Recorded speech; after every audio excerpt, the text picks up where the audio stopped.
fighting out of Toronto, Canada. He is the bodybuilding champion of the world, presenting James Hurricane Hergott.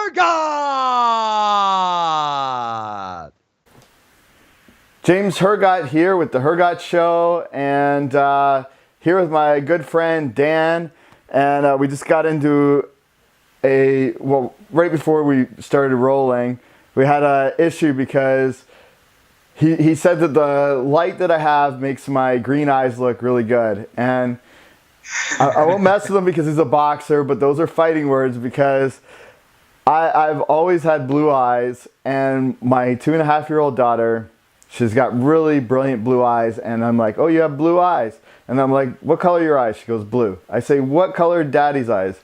She says, green. And I'm like, no, they're blue. And she's like, green.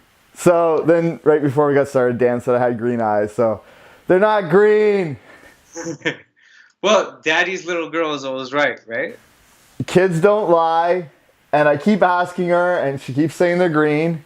And she knows her colors, so maybe with in my old age they've changed.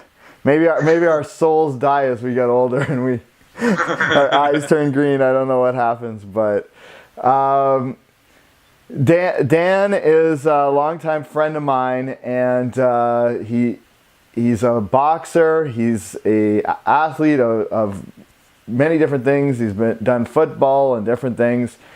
And he's from Toronto and from Canada as well, and he lives in LA, and I lived in California, and so we've had a lot of mutual passions, and of course he's involved in the entertainment industry and the fitness industry and modeling industry, and so one of the cool sort of trivia things is he's gone to every single one of my bodybuilding competitions up until he moved away.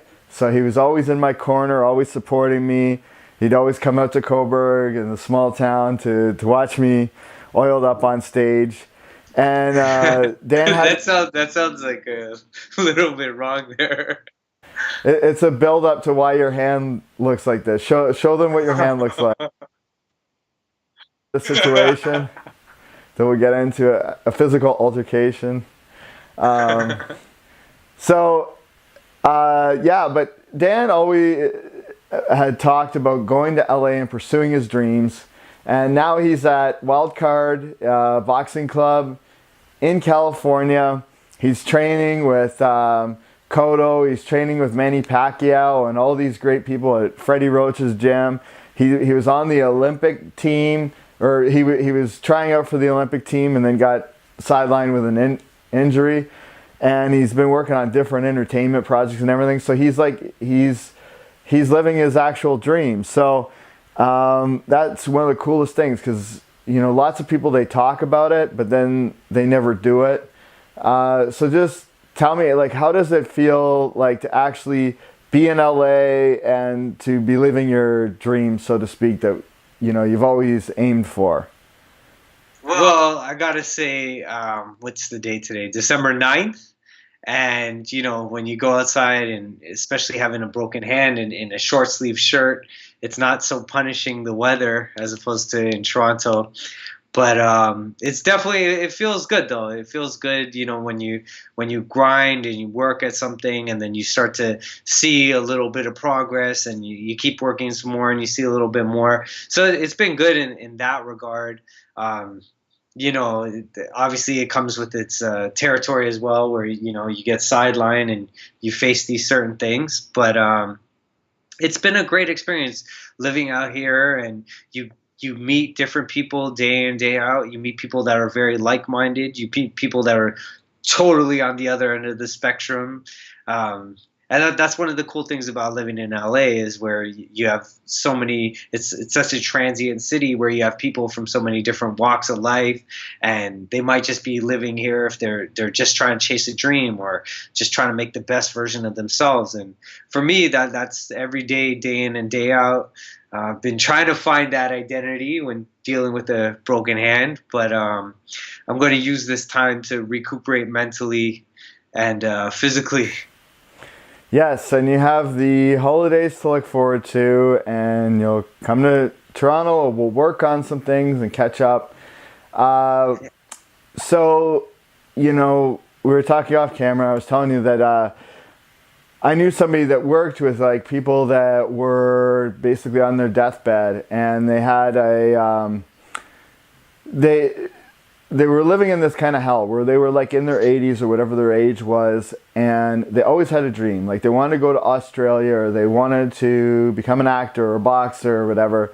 And they were so afraid to take that step, to take that chance.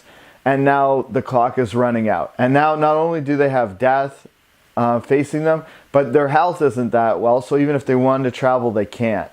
And I always wanted to put myself in the position of being that person that, I'm that age and I don't have regrets. And I think that so many people live like kind of a deluded life, and they're so afraid to take risk that they live in such a way, and every day turns into the other, but they don't realize that there's a greater risk, which is eventually you're going to run out of time, that the clock is there and it's real.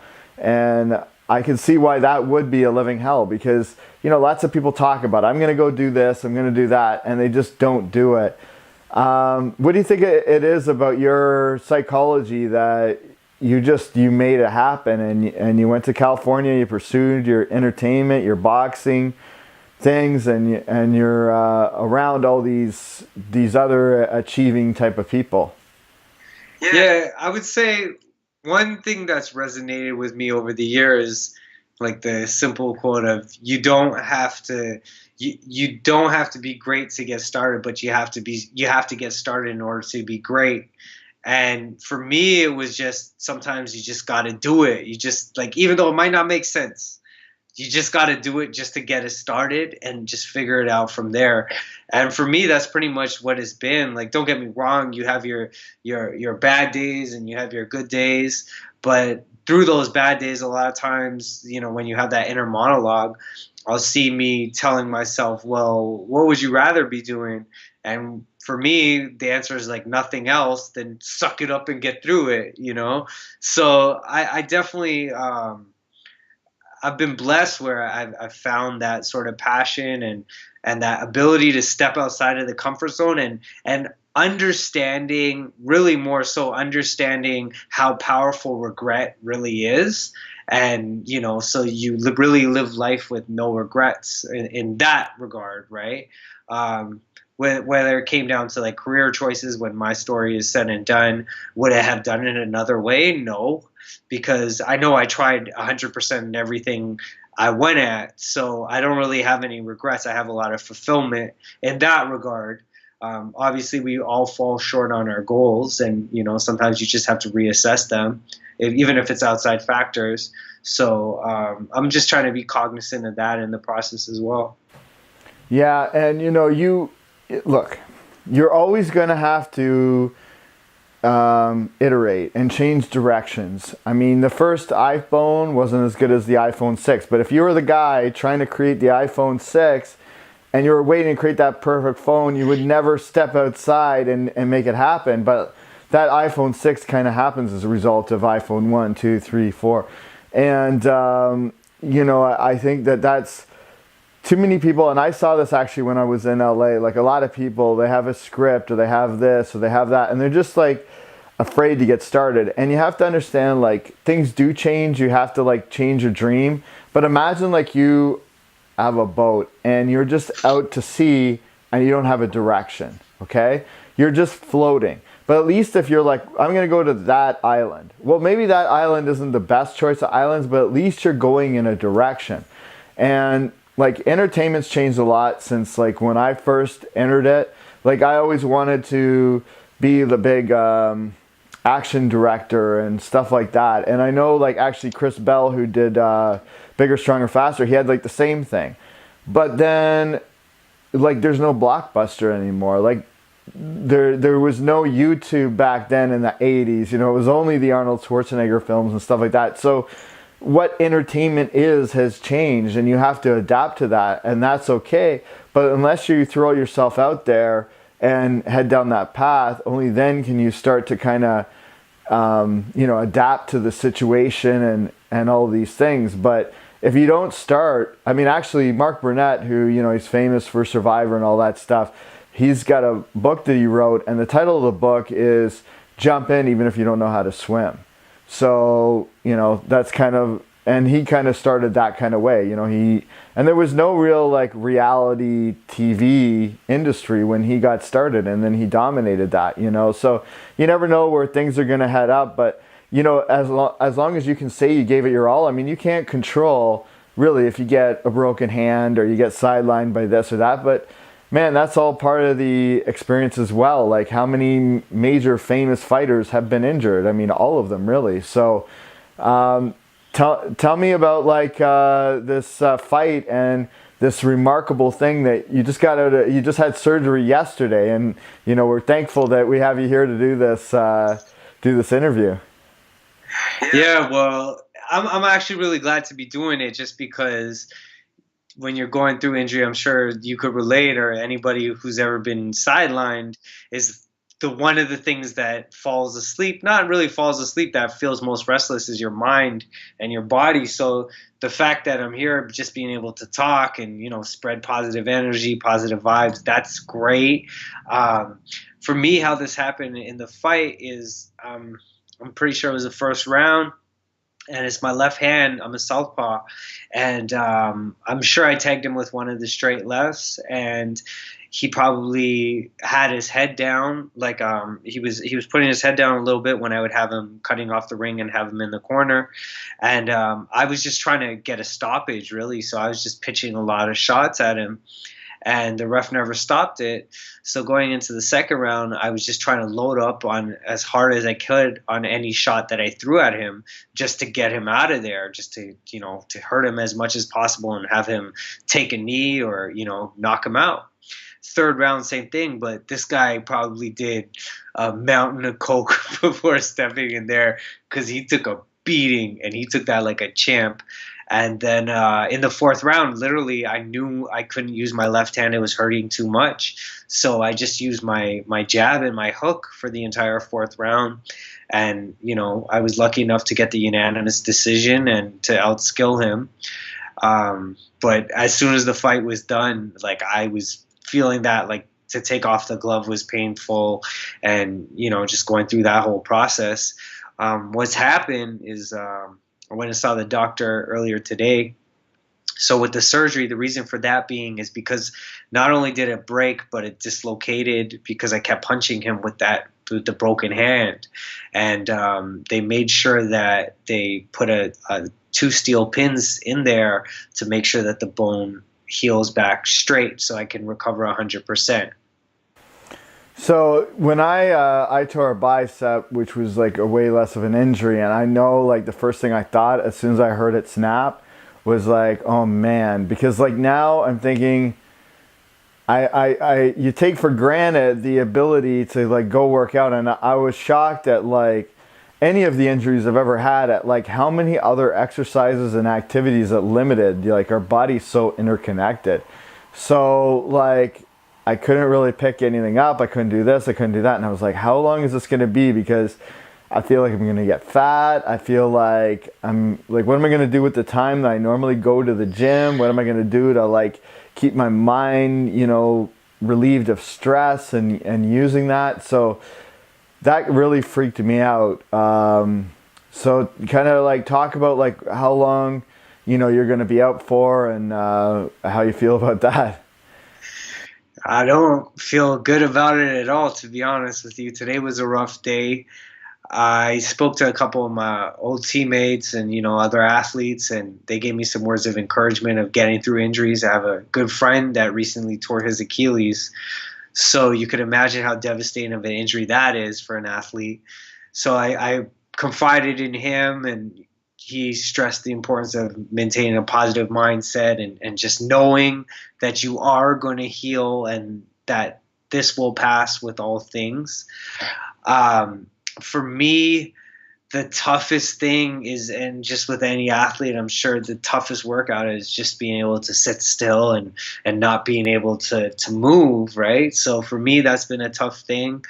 Um, I'm not even thinking about boxing at this point, meaning I'm just more looking forward to having my left hand back, like to do day to day stuff like put on your shirt or unscrew a bottle of water, just like something simple like that. I'm looking forward to that, and I'm just trying to do things to keep my mind busy, because you know how time seems to fly like that when you're training and you're doing this and this, and you have such a regimented schedule, like you were saying.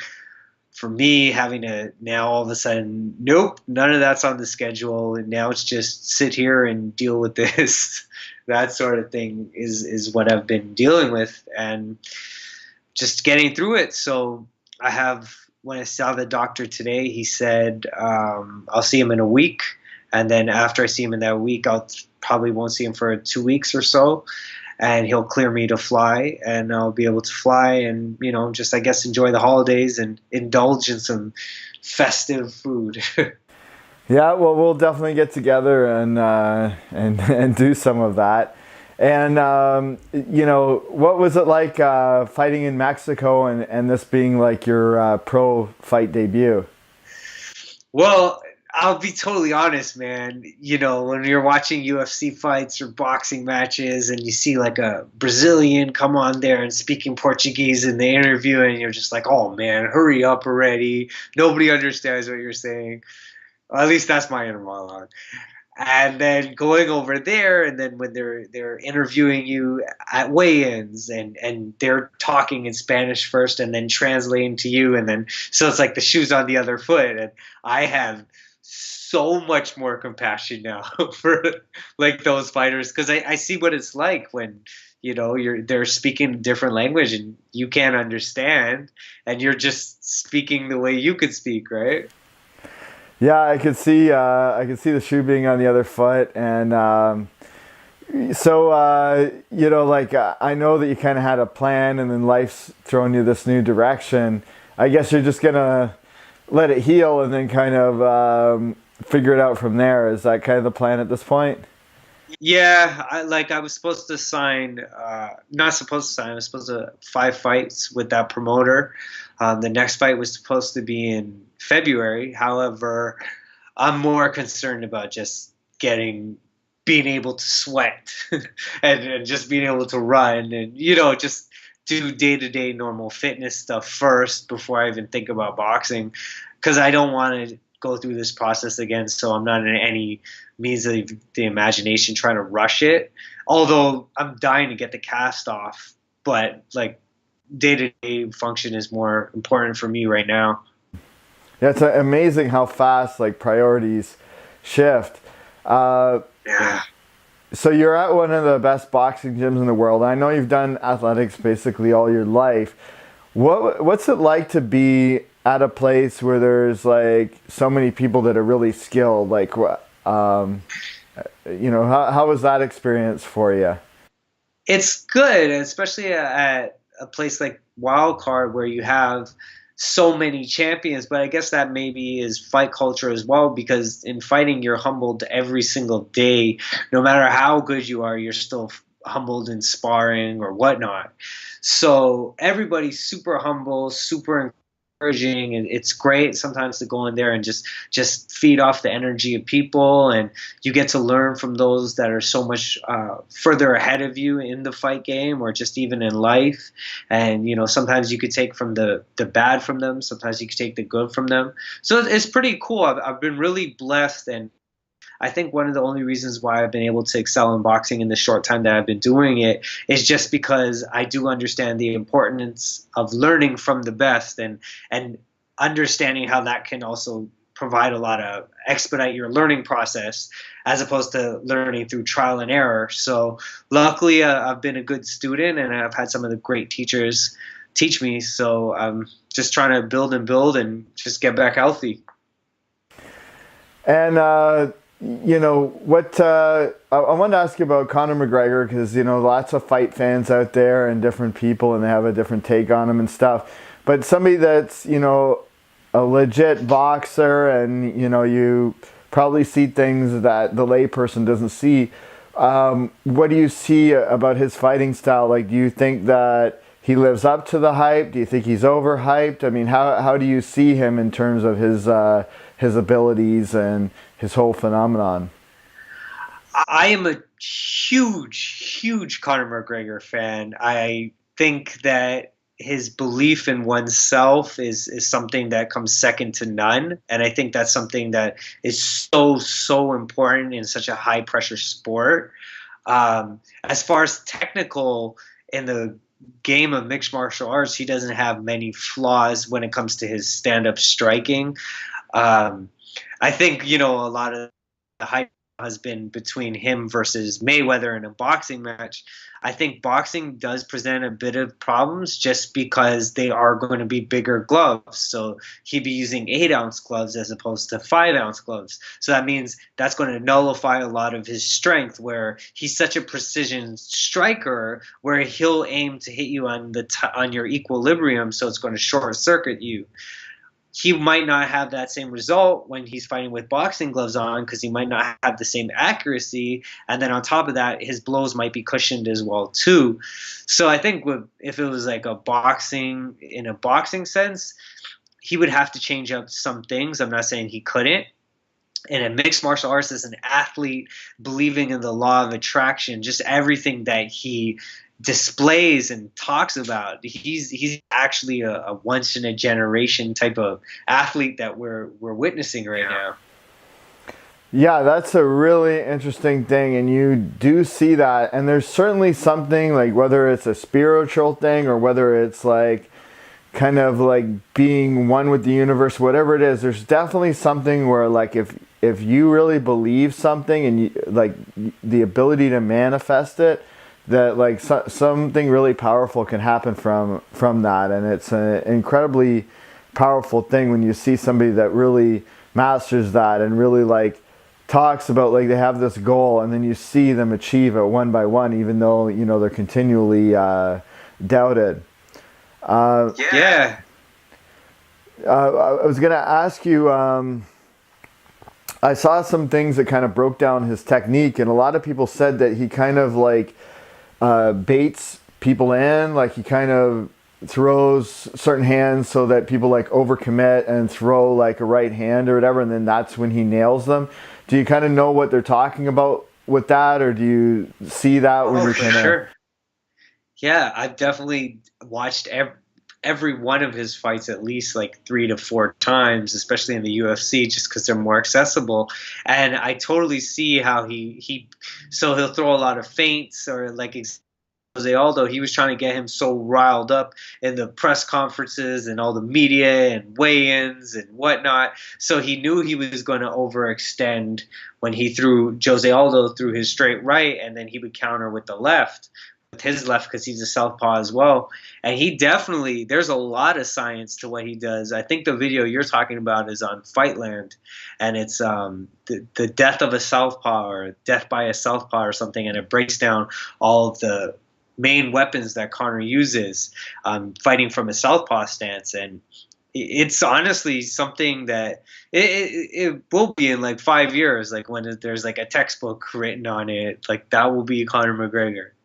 Yeah, it's an incredible thing, and I think two things that happen. One is his ability to get his opponent so mentally upset at him that they want to take his head off, and then they walk into these traps. And then I think the other aspect of it, which is very interesting, is I think that because people think he is just hype, that they think, it's going to be like an easy road or whatever, and they don't really analyze, because he kind of makes it look easy, or that it might have been a fluke, but I don't think it was a fluke. I think there was a lot of like little things that he puts together that make it happen. And it kind of reminds me a little bit of like Royce Gracie in the first UFCs, where everybody's like, how did he pull that off or whatever, but there was obviously a whole system behind what he was doing, and that kind of informed his confidence too. So I've got to imagine that one of the reasons he's so confident is probably in the gym. He knows what he's capable of doing and how he sets things up. Yeah, totally. And it's just one big thing that I've taken so much from listening to him speak to seeing how he implies or implements it is visualization. And he says, and you could even see when he beat Eddie Alvarez, like how he envisioned having two belts, and when he didn't have that second belt after he was like kind of going nuts, he's like, no, this is what I envisioned, this is what I wanted to see, and you could see that on his face, and I was when I saw that, I was like, I know exactly what that feels like, just because he had visualized that, and that vision of what you want to achieve takes you through all those hard and strenuous training days, day after day. And that's one big thing I've taken from him is just the power to visualize something and truly believe in it and just to apply it. Yeah, 100%. Like, and I took that from that moment as well, that you kind of saw the veil lift a little bit, and you saw how powerful that visualization is, and it just goes to show how important it is. I mean, I read this thing, and I think it's probably true, and I'm going to be talking to a psychologist next week about something very similar, and it said like people that were in Harvard that wrote down what their goals were did 10 times as better than people that didn't. So simply by the effort of writing down what your goals are, even if they change or whatever, they did vastly better than somebody that didn't write their goals down. So just that simple act, because if you write it down, it forces you to kind of like start making specific choices and to have a specific vision. And I read this book on time management once, and it was saying about how like not to have fuzzy goals, that it's important to have specific goals, even if you change those goals. Because so many people will say, like, for example, oh, I'm going to start working out soon, or I'm going, just as an example, or I'm going to stop smoking soon, or whatever the thing is that they're going to change in their life. And it has to be like more specific. It has to be like, okay, I'm going to start going to the gym tomorrow, and like I'll just go for a half an hour, and then a couple of weeks from now maybe I'll up it to 45 minutes, and then I'm going to do that. And just that act of like actually creating a plan, you know, predicates like a much better chance of success overall. Yeah, totally. For me, when I wake up, well, before this whole injury, when I wake up, like I'd have, with time management, for me, it's crucial. Oh my gosh, like I don't know what I would do if I didn't have time management. I wouldn't be able to as many things as I wanted done within a day. And it's so important. That's a really cool stat about Harvard. I'm going to start, like, I'm big on, like, I have a dream board and I have a visual board and everything, but I'm going to start definitely putting down like a 3-month goal. Like, as you were saying that, I was starting to see it go in my head, the light bulb turn on, and I'm going to start putting like a 3-month goal, what I want to achieve, 6 months, 9 months, 12 months. So that's going to be something I'm going to implement for as soon as I'm healthy. Yeah. Look, I think the brain is like way more powerful than we think. And like having a 2.5-year-old really has opened my eyes to that, because the things she sees, like okay, she had some friends of hers that she was walking along and walked by my Porsche, and she says to them, she's like, that's my dad's car. And then they said, oh, okay. She's like, you like it? And like just the little intricate things, and it's like, or remembering things that are mine that like maybe like a year and a half ago is like my sunglasses or something, and she'll grab them and she's like, Daddy, your sunglasses. So imagine like even at 2 years old, the amount of information that your brain is taking in, and how complex a computer it is compared to like a fully grown adult. I just think like you really do have to kind of like, think about it and to be able to achieve it. Which makes me wonder, like when you're at a gym like this and you're working with really amazing coaches and alongside other people that are high achievers, of course you're learning technique and stuff like that. Has there been anything that you've seen in terms of either things that they've told you or in practices that you've seen that have led to success from a mental preparation point of view?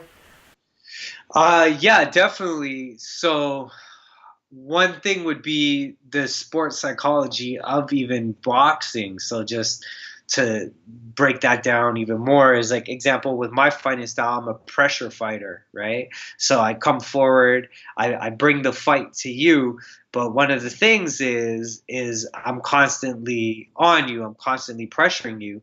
And so one of the things that was taught to me from when I just got into it and then they saw my fighting style was they were saying that what you're doing to your opponent is you're putting not only a physical pressure on them, you're putting a mental pressure on them. And what that's doing is increasing their adrenaline levels. And that's bringing up their heart rate. So they're getting more fatigue just psychologically, just doing that. So it was like little tricks like that on also if you make somebody miss, if somebody throws a shot at you and you make them miss as opposed to blocking it, how more devastating that is psychologically as opposed to mentally, just because of like example, any fighter you don't like to miss, especially miss clean, right? So there's different like little tricks like that, I guess you could say, where you bring the chess element to boxing in it and you bring the psychological. As far as for pre-fight and post-fight, like as far as like decompressing post-fight and those self-affirmations before a fight, I've really learned a lot of that from just Conor McGregor. Like I've really sort of ridden that wave and just kind of used him as a role model from afar. Yeah, and one thing that I heard about the Diaz brothers, actually, I think it was Nick Diaz more so, but is that like one thing that people don't get is that like he throws so many punches, and that every time like he throws like a body shot or whatever, even if it doesn't hit, people just clinch up automatically, so they're constantly like or moving to protect that area or whatever it is, and that like that's like a cardio drain on itself, just constantly trying to, because your muscles have to clench up to to take those shots, and just so like by constantly pouring stuff on them, even if like the shots are just at like 60% or whatever they're at, it's just like you're making them work in ways they're not expecting to work, and they start getting tired out. Yeah, totally. And that's with Conor McGregor, that's like actual precision. That's like a surgeon's preciseness of just breaking you down physically and mentally. Yeah, for sure. And like for the acting and the entertainment side of things, that must be a whole world to you too. Because I remember when I moved to California, actually I dealt with a guy that had an acting studio, and he told me that like there's so many people that move out here from whatever, and they think that they're going to like become Tom Cruise the next day, and then they realize how like hard of a struggle it is, and then they end up going back to their hometown, where they might be a big thing in their hometown, but they come to LA and it's like there's a million pretty faces and this and that. How have you kind of found like that whole experience? Well, it really shows you on any scale that it could be very humbling. What I mean by that is, let's say a city like Toronto, and then you have some celebrity that goes to a club and they always get VIP bottle service and everybody's like, oh my God, so-and-so's here. As opposed to Los Angeles, where that same celebrity would be at a club and then they'd be like, oh, okay, cool, he's here, cool. And then they'd be like, wait, what? And then it's just because there's a celebrity every day of the week, and there's somebody that's just as big as you, if not bigger, or even if you are very top, there's still people that are shining right underneath you. So you're not like, let's say, that unicorn that's walking around when you're in a smaller town. And definitely LA has a different vibe to it when it comes to that whole thing, just in entertainment and whatnot. There's so many different entities that take place, like where you have your A-list, B-list, whatever, and then you have your people that are trying to make it, you have your name droppers. But I think living here, that's only something that you can get with experience of living here, where you can learn to weed out sort of like, okay, this guy's a name dropper. Oh, okay, you know what, this guy's throwing up smoke and mirrors, that kind of thing. So you learn to kind of have a different sort of radar when you're out here. Yeah, I felt the same thing. I came from a small town in Coburg, and it was like a complete different world and like shark infested waters. And then I felt like by the time I came back, like I had almost become like too jaded because I had been around so many different characters and stuff. But the celebrity thing is a weird thing because it was never a big thing to me, although it was kind of fun. And there's like, there's the places where people go when they visit, and they go like to the Hollywood proper, and like there's actually no celebrities there. But I would actually go, and I started working on so many entertainment projects, and actually I was head of a publicly traded entertainment company that was located in Beverly Hills. So I really got into like the behind the scenes and like the kind of restaurants they would go to and stuff like that. And it was really weird because when I came back to Canada and I would talk to people, it was like they didn't think I was telling the truth. Like it got to be hard to have like conversations with people because it was so like different than what they would be used to. So, for example, and I'm going to name drop now just because this is a funny story, but so the Polo Lounge at the Beverly Hills Hotel, it always had like a lot of celebrities. So I was there for lunch one day, and here's who was there. So Jessica Simpson was there. Jeffrey Katzenberg, who co-owned DreamWorks with Steven Spielberg. To the table next to me was Larry Flint of Hustler in his wheelchair. And then I got up to go to the bathroom, and I swear Johnny Depp came into the stall, or not the stall, he came to the urinal next to me. He's like, "Hey dude, how's it going?" or whatever. He says hi to me. So I'm like, what other place in the world could you like walk in and you have the head of like DreamWorks and like Hustler magazine, and here's Johnny Depp. It's like, it was surreal. But if I told that to people, they would just think I was like making something up, but it becomes like an everyday thing. And like, even, and this is going to sound weird, but like even porn stars, like I would go to my gym and see like people that were in like porn movies or like random. Wait, what gym was this? I haven't seen it. I want to go to that gym. Daniel Hayes Boxing Gym in West Hall. Actually, though, okay, so here's the example. I'll give you a non-porn example and then a porn example. Do you remember that Chemo, the fighter of the UFC? Which one? Chemo. He used to fight in the UFC like in the early days, like the Hoist Gracie days, like the. Oh, okay. So he used to like train at the LA Fitness that I was training at, and it was like weird because you would see like actual UFC fighters. So then there's this famous porn star, his name is Peter North, and apparently he's Canadian as well, but like I didn't get into a conversation. I know who you're talking about. Right, Okay. and he was like super nice to everybody, and he actually asked me if I could spot him one time, which I thought was like, it creeped me the fuck out, right? I mean, obviously you don't want to be judgmental or whatever, but I even thought like, I don't want to touch the same weights as this guy, but I'm like, nah, whatever. Oh, but actually I could tell that maybe people did know who he was, and he knew that, so he went out of his way to like be super like friendly at the gym and be Yeah. But what's that? No, I said, wow, that's pretty cool. Yeah. So then one way that this affected me is like, okay, so being in a small town. Let's use like a primate example. Like there's, the head of the apes or whatever here. So you might have like in town, like this guy's like the toughest guy at the bar and he thinks he can kick everybody's ass in town and he thinks this and he thinks that. Or this guy's the guy that, I guess maybe I'd be the guy in this situation, but he's got a Porsche or he's got this or that. And he's like, there's like one guy, right? Well, yeah.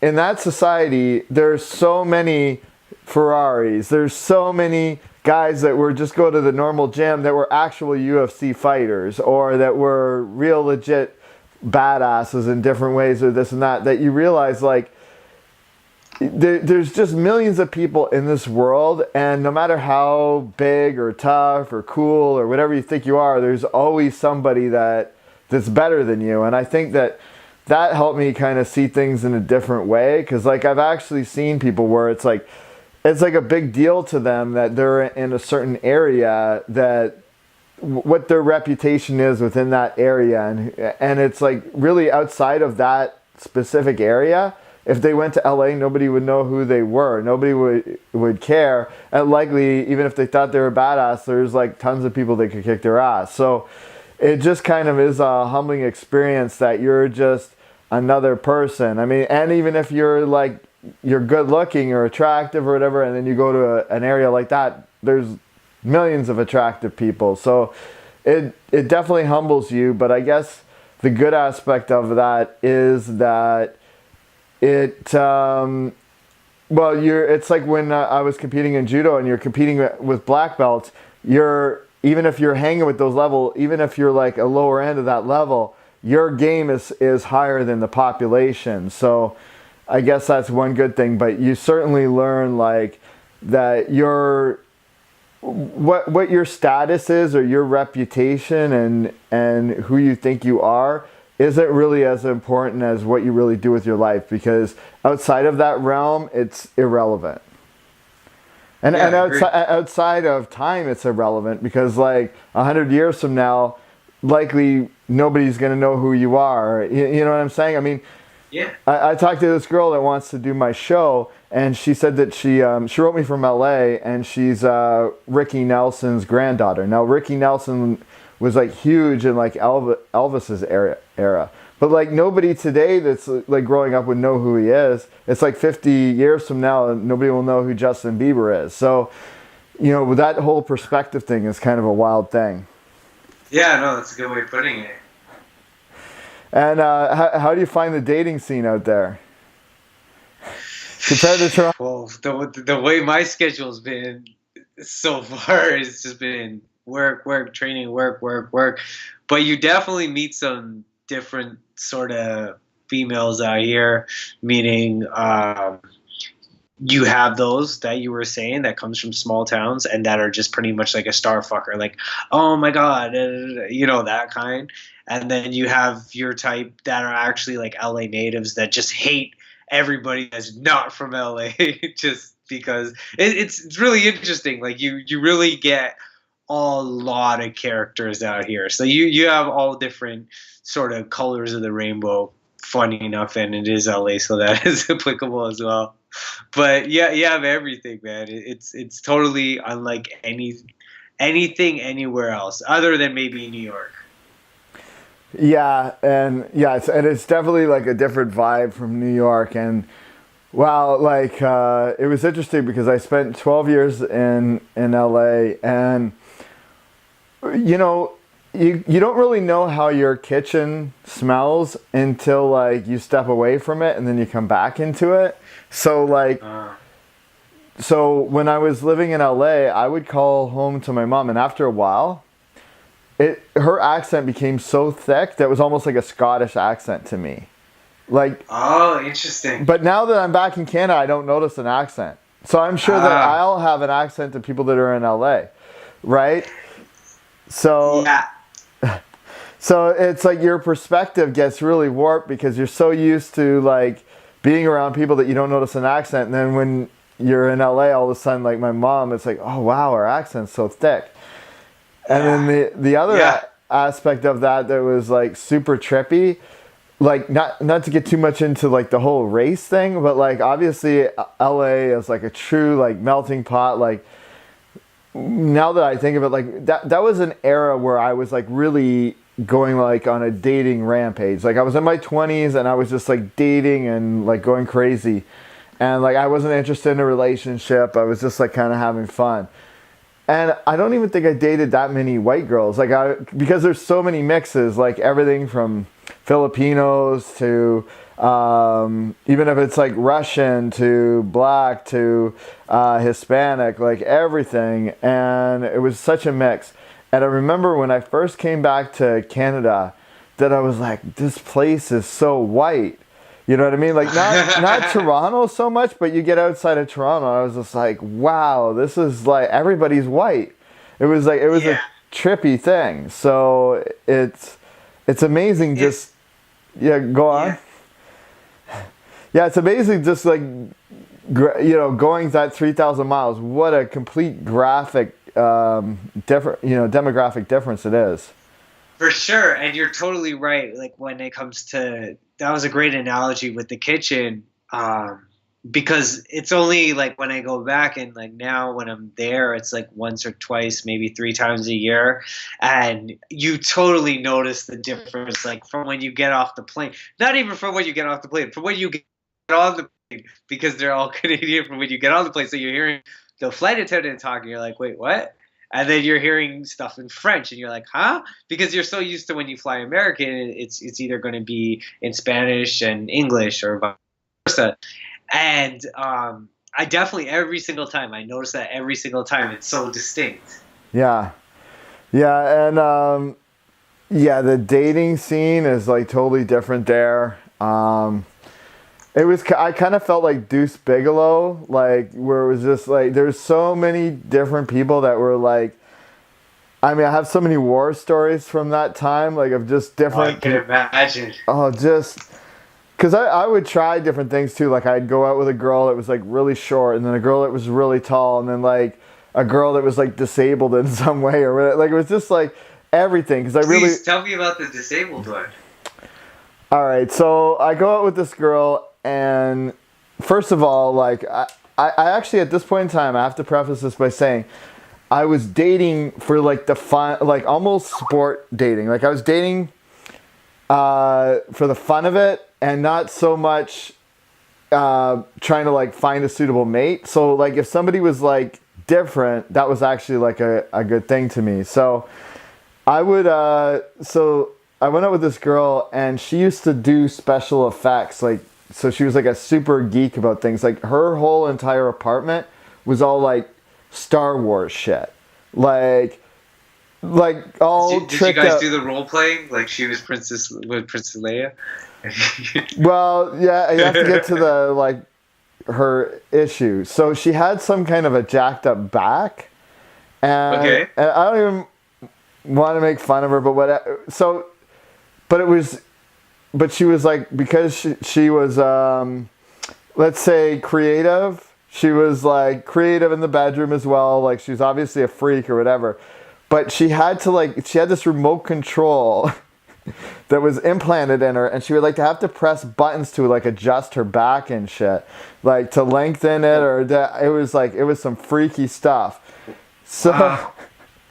Yeah, so even like being intimate with her, like she'd have to press a button and it'd be like, and you'd have to wait for something to change but the cool thing about all that stuff, man, like I would go on these dates and then like I was just having the time of my life because like that was a story to me. Like going out and doing that was wild to me, and man, like it's just scary, like the variety and the different types of personalities and the different, like, I dated like really poor girls that I like had to pick up in Compton, and then I like dated like girls from Beverly Hills that were like super rich. I mean, I was just like kind of having fun, and that was the cool thing about being in LA. And I don't know, like I don't even know if I could have found somebody to like settle down with there. Like I don't know, like I'm sure it's possible, but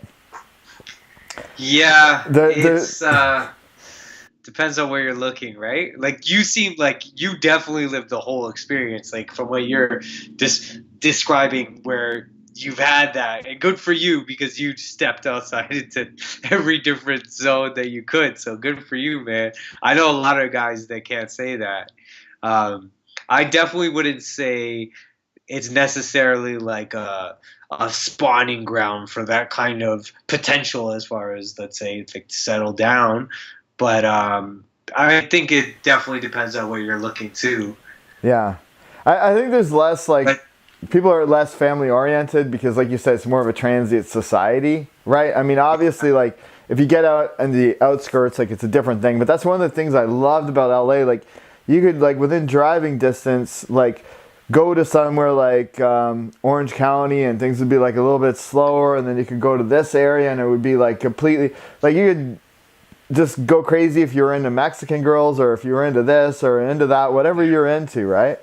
Actually, I have a funny black girl story for you because I'm so white, and so I had this girlfriend for a long time. She was like half black, half white, and before that, like I was never into black girls. And then whoever I've like dated, I've seemed to like kind of gotten into that.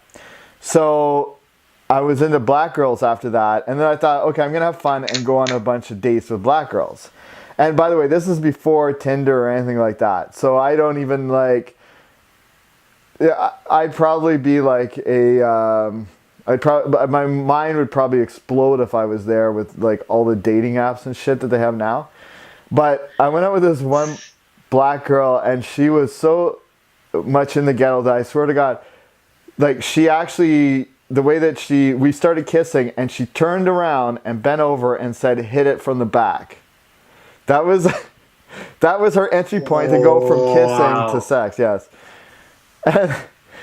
And then she told me like that she used to, like, actually who knows, but she said that she used to sleep with, I think it was one of the guys from NWA, I think Yeller or whatever his name is. I hope it's not Easy. Not Easy. No, that's a good point. Yeah, good point. And like anyway, so at that point in time in my life, I was going through like a stressful period, and I was like on a sleeping medication. I think it was like Lunesta to help me sleep. So I had this bottle of Lunesta that was prescription. I'm supposed to take like one per night or something like that. And I wake up the next day, and there's like 2 left in there, and I had just got it filled. And I'm like, what the hell? What? Yeah. So I call her up on it. I write her. I'm like, did you take my pills? And she's like, at first she tried to deny it. And then she's like, well, yeah. She's like, oh, I didn't know what they were, but I needed like something like to take the. So I'm like, you took like a whole bottle like of pills with you, and you didn't even know what they were? And she's like, well, why are you being so cheap? Like, and I'm like, wait a sec. I'm not being cheap. Like, they only allow me so many pills. Like, I can't just go and get more of these pills, right? Because it's a prescription. Yeah. It's a controlled prescription. So just based on that, and then she's like, oh, well, fine, if it means that much to you or whatever, like, I'll like mail you the money or something. And it was like, it was an effed up thing. I'm like, who takes just some of these pills and doesn't even know what they were? So that's just like one dating story. But then I would just like chalk it up as like, hey, that's another day in the dating scene in LA. So yeah, you meet some characters, and especially now, as you were saying, with apps and everything, now everybody's like separated by a degree of separation, you know? So it's just, imagine the characters you're meeting off of there when everything's so accessible now, where it's just like you upload a picture and swipe right, left, whatever it is, and now you're just meeting any and everybody. So imagine that. Yeah, actually, and I went out with a girl from Sony, and then the next night was another girl from Sony, and I'm like, do you know this other girl? She says, yeah, she's like my best friend or something like that. And it was just that happened. I'm like, what are the chances that those 2 days in LA back to back? So, and I know you got to get going, Dan, so I know we got to wrap this up. We didn't get to the Love and Muscle stuff, but that's okay. We're changing the format of the show anyway. So, and you're going to be coming up here, and we've got lots more ahead of us. I want to give you an opportunity to just talk a little bit about your boxing gym or anything else you want to promote, your social media, all that kind of stuff. And I'll put the links down below.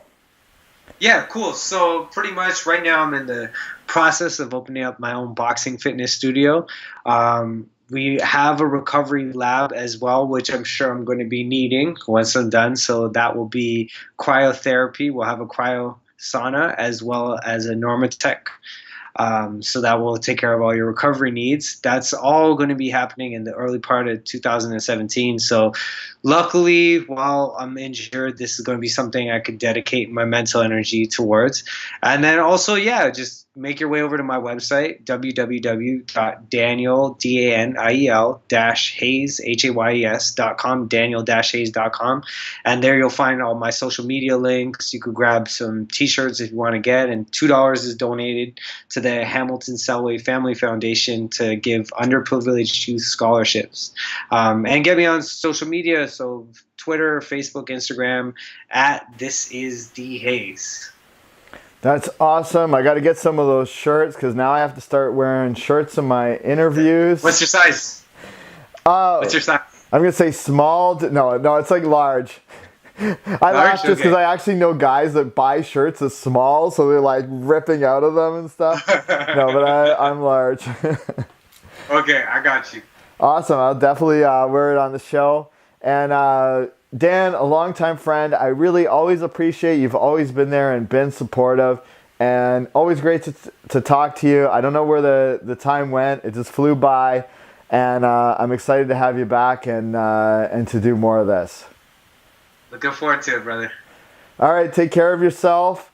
Cheers. Take care, man.